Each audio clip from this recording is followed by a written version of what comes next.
I'm the world's best backwards driver. Just watch this right here, lover boy. Hey, what are you doing? Watch out, look out!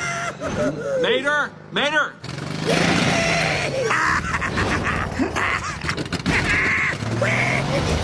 Hey, take it easy, Mater.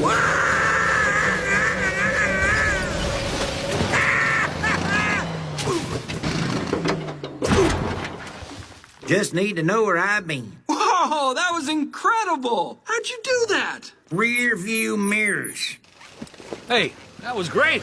Ha, you thought that was great. Let me take you on a little road trip down a road I like to call Americana.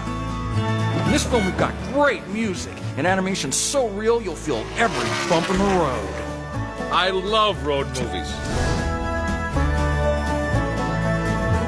John warned us that he was going to push as hard as he could to get the patina of Route 66. Every bit of that weather-worn, peeling paint and decrepit buildings he wanted in this film. But he also wanted the bright lights and big city of the racing sequences. Oh, a huge crash behind the leaders. The opening of the film is a great effects kind of extravaganza for us. It's this huge crash, and we want to make it feel almost like a battlefield. We wanted the pace to be really fast because that's McQueen's world, is the race world. We learned what the interesting camera angles are and what conveys speed. Putting the camera right down on the track and having cars drive right over it.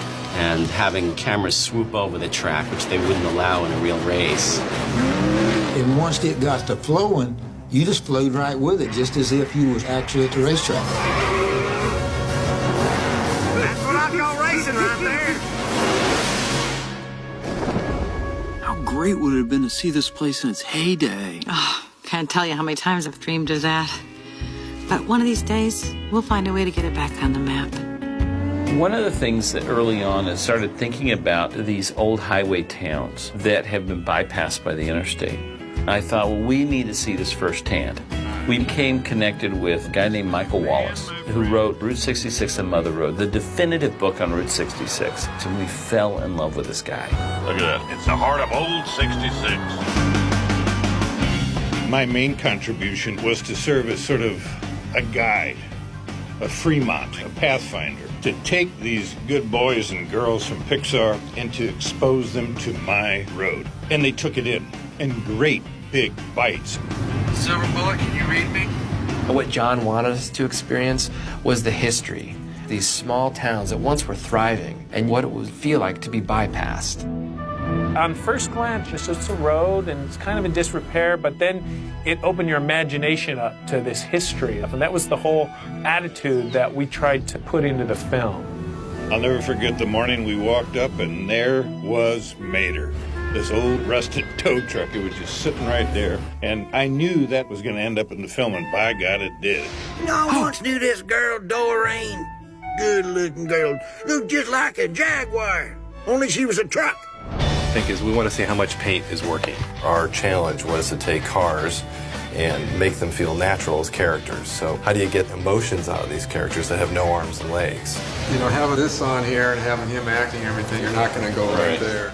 When you try to think of them as living creatures, you kind of question, well, you know, how does this work? You'll notice there's a lot of buttons in our movie, buttons that release the gas pump handles and things like that. The animators completely overcame all of those apparent limitations. Ka-ching!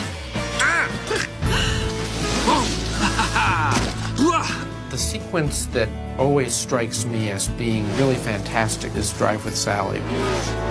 There's a great deal of detail in that sequence, shadows and light and leaves. And as you add all these things, it begins to really feel like the sort of joy you get from a really fun drive on a beautiful day. All right, boys? Oh, we're good. I want to play some guitar. Music and cars go hand in hand.